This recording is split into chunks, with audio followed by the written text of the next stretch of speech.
الحمد للہ رب العالمین والعاقبۃ للمتقین والصلاۃ والسلام علی سید الانبیاء والمرسلین قال اللہ تعالی وتبارک فی القرآن المجید والفرقان الحمید فی شان حبیبہ مخبرا وعامرا ان اللہ وملائکتہ یصلون علی النبی یا ایہا الذین آمنوا صلوا علیہ وسلموا تسلیما الصلاۃ والسلام علیک یا رسول اللہ وعلی آلک واصحابک یا محبوب رب العالمین الصلاۃ والسلام علیک یا رسول اللہ وعلی آلک واصحابک یا محبوب رب العالمین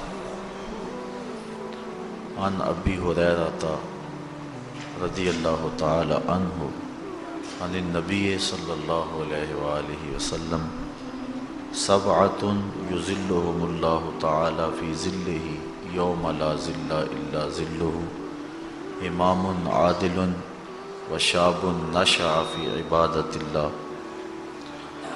ورجل قلبہ معلق فی المساجد ورجلان تحابا فی اللہ اجتمع علیہ وتفرقا الیہ ورجل دعته امرأة ذات منصب وجمال فقال انی اخاف اللہ ورجل تصدق بصدقة فاخفاها حتى لا تعلم شماله ما تنفق یمینہ ورجل ذکر اللہ خالیا ففاضت عیناہ او کما قال النبی صلی اللہ علیہ وسلم۔ تمام حمد و ثنا، تعریف و توصیف اللہ جل مجدہ الکریم کی ذات بابرکات کے لیے، جو خالق کائنات بھی ہے اور مالک شہنشاہات بھی۔ اللہ جل وعلا کی حمد و ثنا کے بعد حضور نبی اکرم شفیع امم رسول محتشم نبی مکرم، اللہ کے پیارے امت کے سہارے، رب کے محبوب دانائے غیوب، مالک رکاب امم، فخر عرب و عجم، والی کون و مکان، سیاہ لا مکان، سید انس و جاں، سرور لالا رخاں، نیر تاباں، سر نشین مہوشاں، ماہ خوباں، شہنشاہ حسینہ، تتمہ دوراں، سر خیل زہرہ جمالاں، جلوہ صبح ازل، نور ذات لم یزل، باعث تکوین عالم، فخر آدم و بنی آدم، نیر بطحا، رازدار ما اوہا، شاہد ما طغا، صاحب علم نشرہ، معصوم آمنہ، احمد مجتبیٰ، حضرت محمد مصطفیٰ صلی اللہ علیہ وسلم کے حضور ناز میں اپنی عقیدتوں، ارادتوں اور محبتوں کا خراج پیش کرنے کے بعد، معزز محترم محتشم سامعین، خواتین و حضرات، السلام علیکم ورحمۃ اللہ وبرکاتہ۔ رسول رحمت نبی مکرم صلی اللہ علیہ وآلہ وسلم کا ایک فرمان آپ کے سامنے پڑھنے کی سعادت حاصل کی ہے۔ حضور نبی رحمت صلی اللہ علیہ وسلم نے ارشاد فرمایا، سبعۃ یظلہم اللہ تعالی فی ظلہ یوم لا ظل الا ظلہ۔ 7 اشخاص ایسے ہیں قیامت کے دن جب کوئی سایہ نہیں ہوگا، اللہ تعالیٰ انہیں اپنا سایہ نصیب فرمائے۔ بعض علماء نے اس کی تشریح میں یہ لکھا ہے کہ یہاں سائے سے مراد سایہ لطف و کرم ہوگا، اور شارحین کی ایک جماعت اس کی طرف گئی ہے کہ یہاں سائے سے مراد عرش کا سایہ ہے۔ قیامت کے دن جب سورج بالکل قریب ہوگا، آج تو بہت دور ہے اور اس کا رخ بھی الٹا ہے، قیامت کے دن رخ سیدھا ہو جائے گا اور زمین کے بالکل قریب آ جائے گا۔ زمین میں قوت جاذبہ ہے، اب وہ حرارت کو، گرمی کو اپنے اندر جذب کرتی ہے، لیکن قیامت کے دن یہ تانبے کی ہو جائے گی، اور جو اس کے اوپر گرمی اور حرارت ہوگی اس کو اپنے اندر جذب نہیں کرے گی بلکہ اگلے گی۔ تو زمین سے بھی تپش نکلے گی، ادھر سے سورج بھی سیدھے رخ ہو کے بالکل قریب 1 میل تک آ جائے گا۔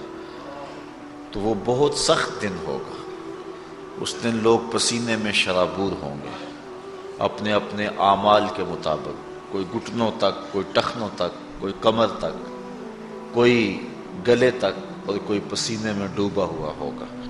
پسینے سے بھاگ بھی نہیں سکیں گے، جدھر جائیں گے پسینہ بھی ساتھ ساتھ چلے گا، اور وہ گرم اتنا ہوگا کہ اگر اس کا ایک قطرہ احد پہاڑ پہ رکھ دیا جائے تو اس کی حدت اور گرمی سے پگھل جائے، اور بدبودار اتنا ہوگا کہ اگر اس کا ایک قطرہ اب دنیا پہ ڈال دیا جائے، انسان کیا جانوروں کے دماغ بھی بدبو سے پھٹ جائیں۔ اپنے اپنے اعمال بد کے مطابق لوگ اس پسینے میں شرابور ہوں گے، کوئی سایہ نہیں ہوگا، لیکن کچھ لوگوں کو اللہ تعالیٰ جل شانہ اپنے خاص کرم سے سائے میں رکھے گا۔ جو سایہ الہی میں ہوں گے، سایہ عرش میں ہوں گے، انہیں پسینہ بھی نہیں آئے گا اور انہیں گرمی بھی نہیں ستائے گی، کسی دکھ میں نہیں ہوں گے اس دن، جو اللہ کے عرش کے سائے تلے ہوں گے۔ وہ کون لوگ ہیں؟ حضور نے اس حدیث کے اندر، جو امام بخاری نے بھی، امام مسلم نے بھی، امام ابن ماجہ نے بھی اور دیگر ائمہ نے اپنی اپنی اسناد کے ساتھ اس کو روایت کیا ہے، 7 اشخاص کا حضور نے تذکرہ فرمایا کہ جب کوئی سایہ نہیں ہوگا، زمین تانبے کی ہوگی، سورج سیدھے رخ ہوگا اور قریب ہوگا، لوگ پسینے میں شرابور ہوں گے۔ یوم یفر المرء من اخیہ و امہ و ابیہ، اس دن باپ بیٹے سے اور بیٹا باپ سے بھاگے گا، بیوی شوہر سے اور شوہر بیوی سے بھاگے گی، اس دن ماں اپنے بیٹے کو چھوڑ کے بھاگے گی، بڑا سخت دن ہوگا۔ الاخلاء یومئذ بعضهم لبعض عدو الا المتقین، گہرے اور گوڑے دوست اس دن ایک دوسرے کے دشمن بن جائیں گے، بڑا سخت دن ہوگا، اللہ پورے قہر و جلال میں ہوگا۔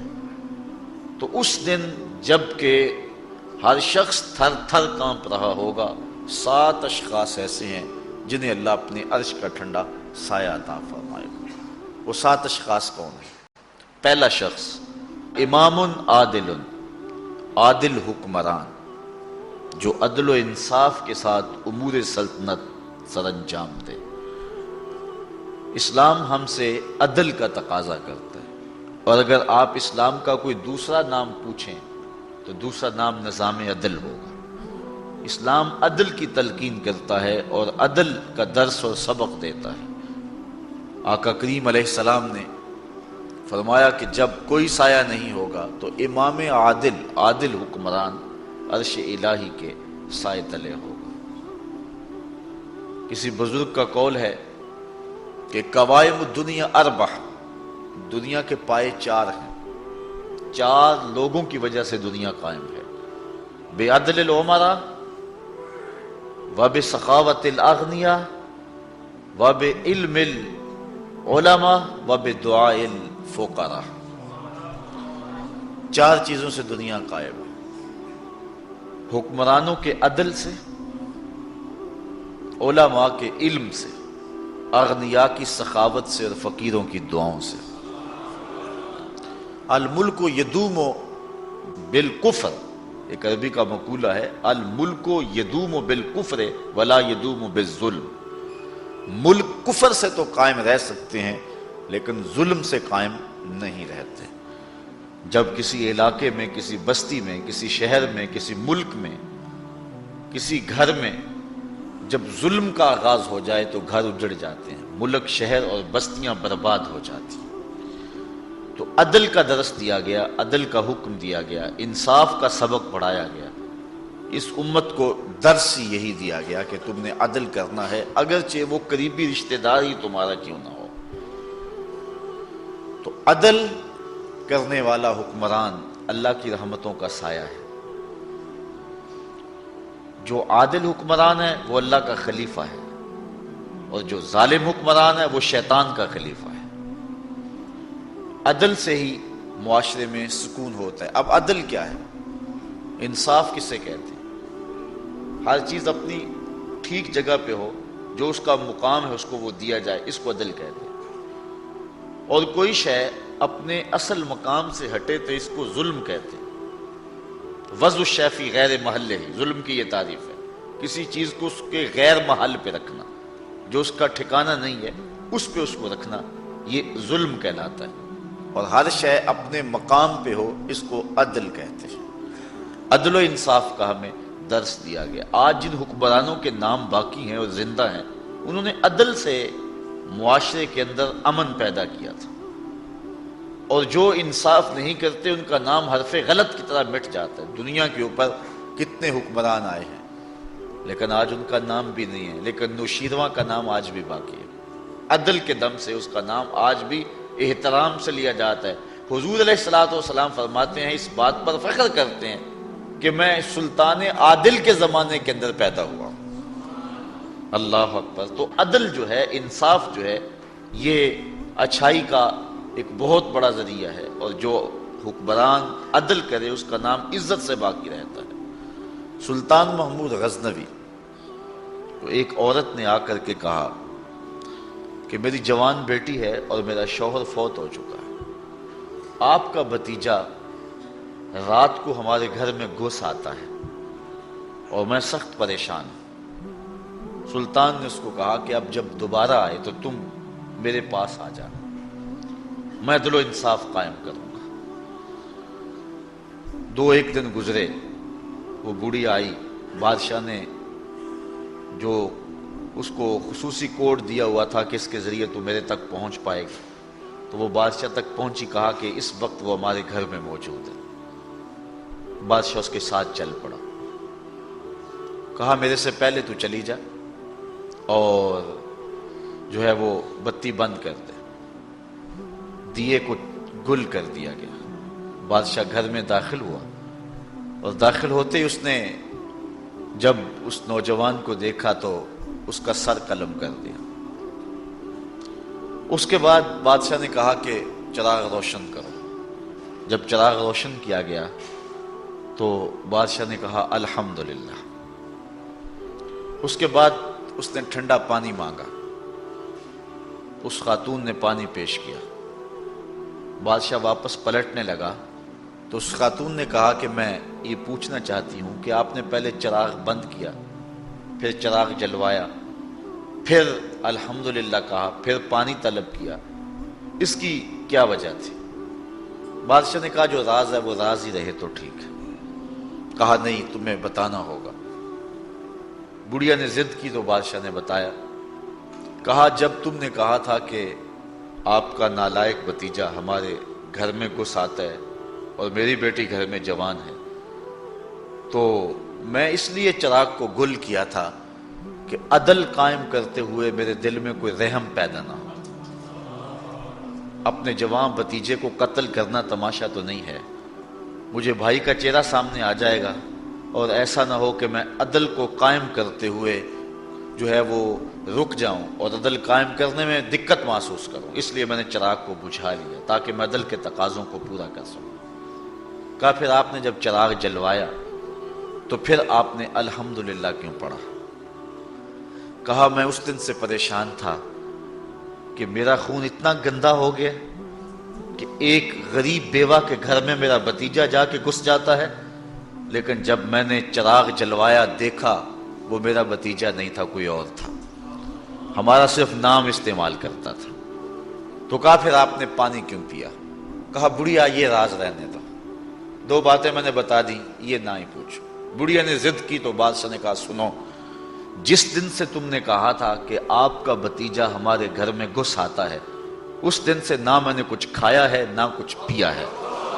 میں نے کہا تھا جب تک ظالم کو اس کے انجام تک نہیں پہنچا دیتا اتنی دیر تک کچھ کھاؤں گا اور کچھ پیوں گا بھی نہیں، تو اب میں نے ظالم کو انجام تک پہنچا دیا تو تیرے گھر میں 2 گھونٹ تو میرا حق بنتا تھا، اس لیے میں نے پانی پیا ہے۔ آج ان کا اگر نام باقی ہے، آج ان کے اگر تذکرے زندہ ہیں، تو اس لیے کہ انہوں نے عدل و انصاف کے ضابطوں کو پورا کیا۔ اور حضور علیہ السلام نے فرمایا 7 اشخاص قیامت کے دن عرش الہی کا سایہ پائیں گے، ان میں سے ایک شخص وہ ہے جس نے عدل کیا. امام عادل، عادل امام. جو عادل امام ہے، بادشاہ حکمران عادل ہے، منصف ہے، اس کے لیے علماء نے کہا ہمیشہ دعا کرنی چاہیے زندگی کی، اللہ اسے لمبی زندگی عطا فرما. اور علماء نے لکھا ہے کہ الانحناء للسلطان اور لغیرہ مکروہ، کہ بادشاہ یا کسی اور شخص کے لیے جھکنا جو ہے وہ مکروہ ہے. اسی طرح کسی بادشاہ کے ہاتھ چومنے مکروہ ہیں، لیکن عادل حکمران جو ہے، عادل بادشاہ جو ہے، اگر ادب سے اس کے ہاتھ چوم لیے جائیں تو علماء کہتے اس میں کوئی کراہت نہیں. اللہ کے عدل کی وجہ سے، اللہ کے انصاف کی وجہ سے جو ہے، اس نے جو اللہ کے حکم پر عدل کیا اور انصاف کیا، اس کا یہ حق بنتا ہے کہ اس کی تعظیم کی جائے اور اس کے حکم کی مخالفت نہ کی جائے. وہ اللہ کی رحمتوں کا گھنا سایہ ہے جو عوام کے اوپر جو ہے وہ چھایا ہوا ہے. تو پہلا شخص جس کو اللہ اپنے عرش کا ٹھنڈا سایہ دے گا وہ امام عادل ہے، امام مقسط ہے.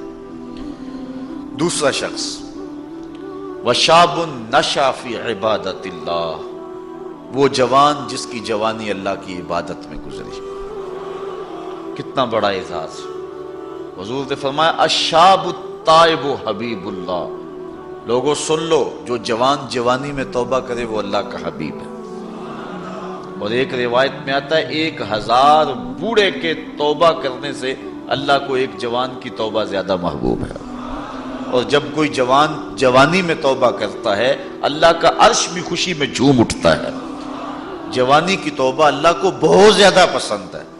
وہ جوان جس کی جوانی اللہ کی عبادت میں گزری. جوانی مستی کا نام نہیں ہے، جوانی آوارگی کا نام نہیں ہے، خواہشات کی تکمیل کا نام جوانی نہیں ہے، موڑوں اور چوکوں پہ کھڑا ہونے کا نام جوانی نہیں ہے، مصلی پہ بیٹھ کے رب کے حضور آنسو بہانے کا نام جوانی. ایک روایت میں آتا ہے کہ تمہارے بہتر جوان وہ ہیں جو بوڑھوں کی مشابہت اختیار کریں، اور بدترین بوڑھے وہ ہیں جو جوانوں کی مشابہت اختیار کریں. تو بہترین جوان یہ ہے کہ جو جوانی میں بڑھاپے جیسا ہو، بوڑھوں جیسے انداز اور اطوار اور عادتیں اپنائے، اچھے اخلاق اور اچھا انداز اور مصلی کو لازم پکڑے.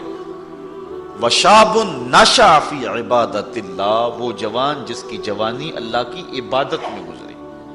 شب و روز، میں نے کل بھی کہا تھا کہ بڑھاپے کے اندر نیک اعمال کرنا بہت بڑی بات ہے، بہت بڑی سعادت ہے کہ بڑھاپے کے اندر نیک اعمال کیے جائیں، لیکن عبادت کا جو لطف جوانی میں ہے وہ بڑھاپے میں نہیں ہے. اللہ اکبر. اللہ تعالیٰ جل شانہ جوان کی توبہ کو پسند کرتا ہے.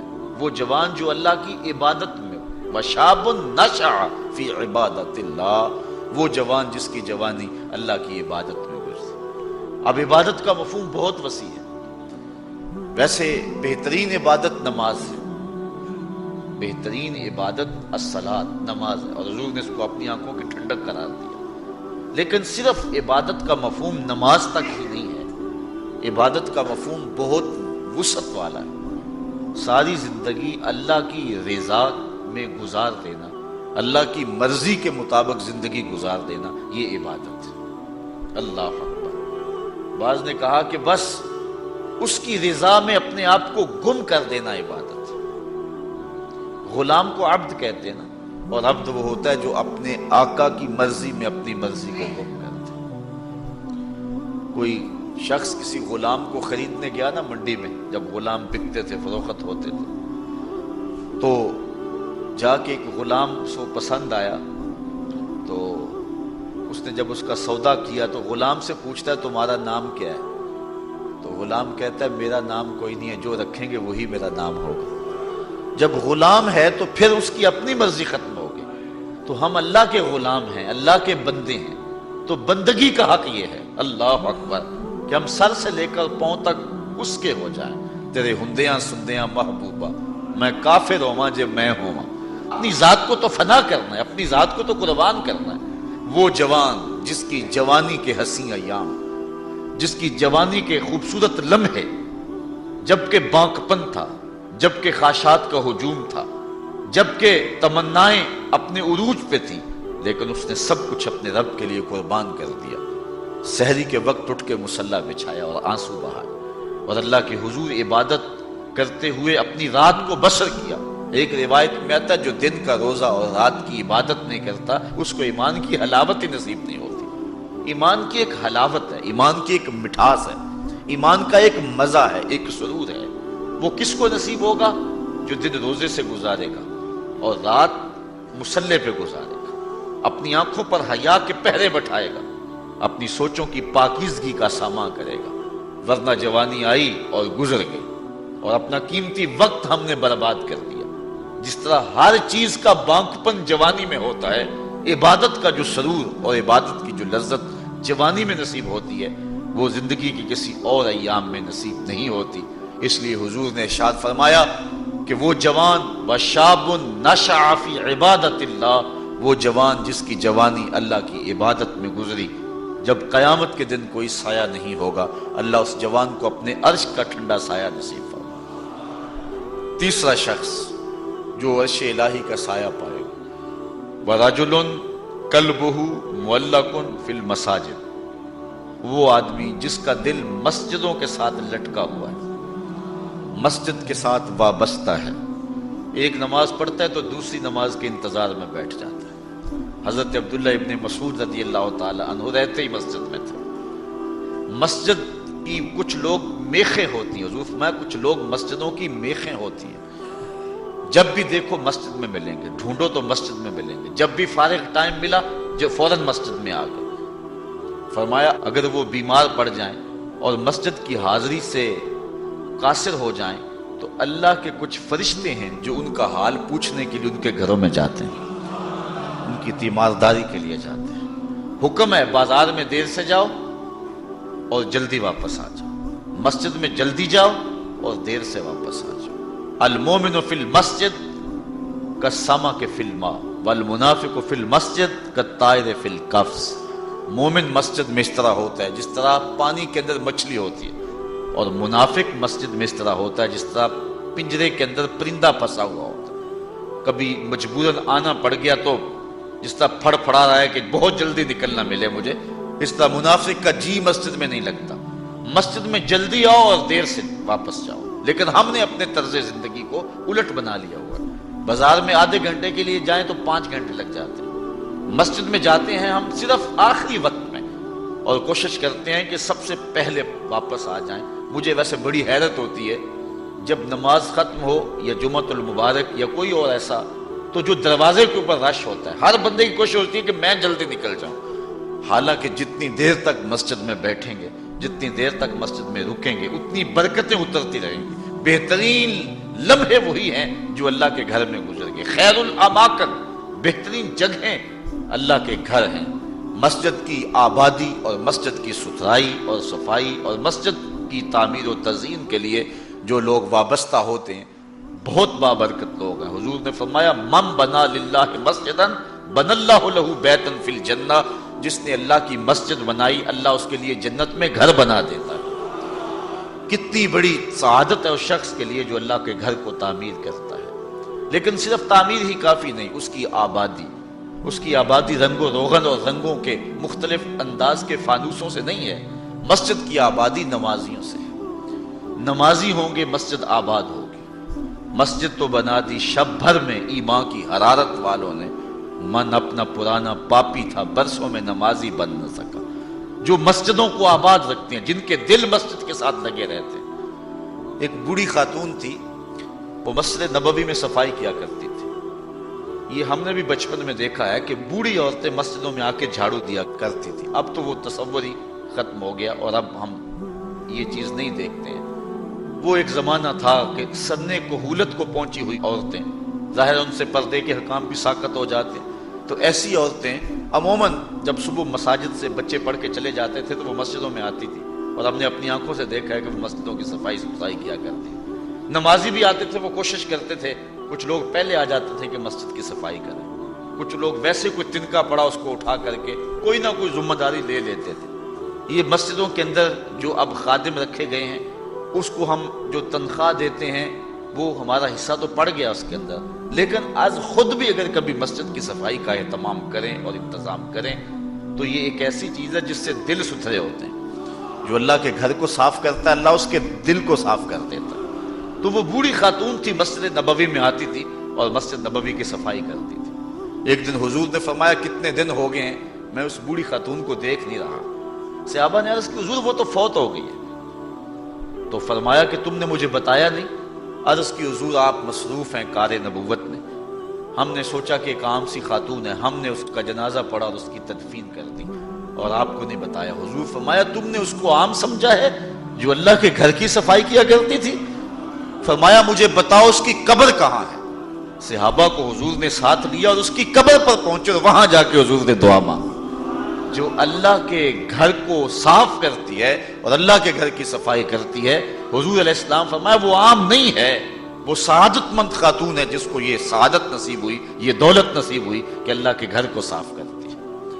تو فرمایا وَرَجُلٌ قَلْبُهُ مُعَلَّقٌ فِي الْمَسَاجِدِ، وہ آدمی جس کا دل مسجدوں میں لٹکا ہوا رہتا ہے، ایک نماز کے بعد دوسری نماز کا انتظار کرتے ہیں۔ ایک روایت میں نے کہیں پڑھا ہے کہ جب کوئی بندہ ایک نماز کے بعد دوسری نماز کا انتظار کرتا ہے اور مسجد میں بیٹھا رہتا ہے، اللہ فرشتوں کو کہتا ہے دیکھو میرا بندہ نماز پڑھ لیا پھر بھی نہیں جا رہا، دوسری نماز کے انتظار میں ہے، تم گواہ ہو جاؤ میں نے اپنے بندے کی مغفرت فرما دی۔ وَرَجُلٌ قَلْبُهُ مُعَلَّقٌ فِي الْمَسَاجِدِ، وہ آدمی جس کا دل مسجدوں کے ساتھ لٹکا ہوا ہے، مسجد کے ساتھ وابستہ۔ چوتھا شخص وَرَجُلَانِ تَحَابَّا فِي اللَّهِ اجْتَمَعَا عَلَيْهِ وَتَفَرَّقَا إِلَيْهِ، دو آدمی جنہوں نے اللہ کی رضا کے لیے آپس میں پیار ڈالا، ان کی محبت کا ذریعہ اللہ کی رضا تھی، جب وہ ملے تو اسی لیے ملے اور جب جدا ہوئے تو اسی لیے جدا ہوئے، ان کی محبت اللہ کی رضا کے لیے تھی۔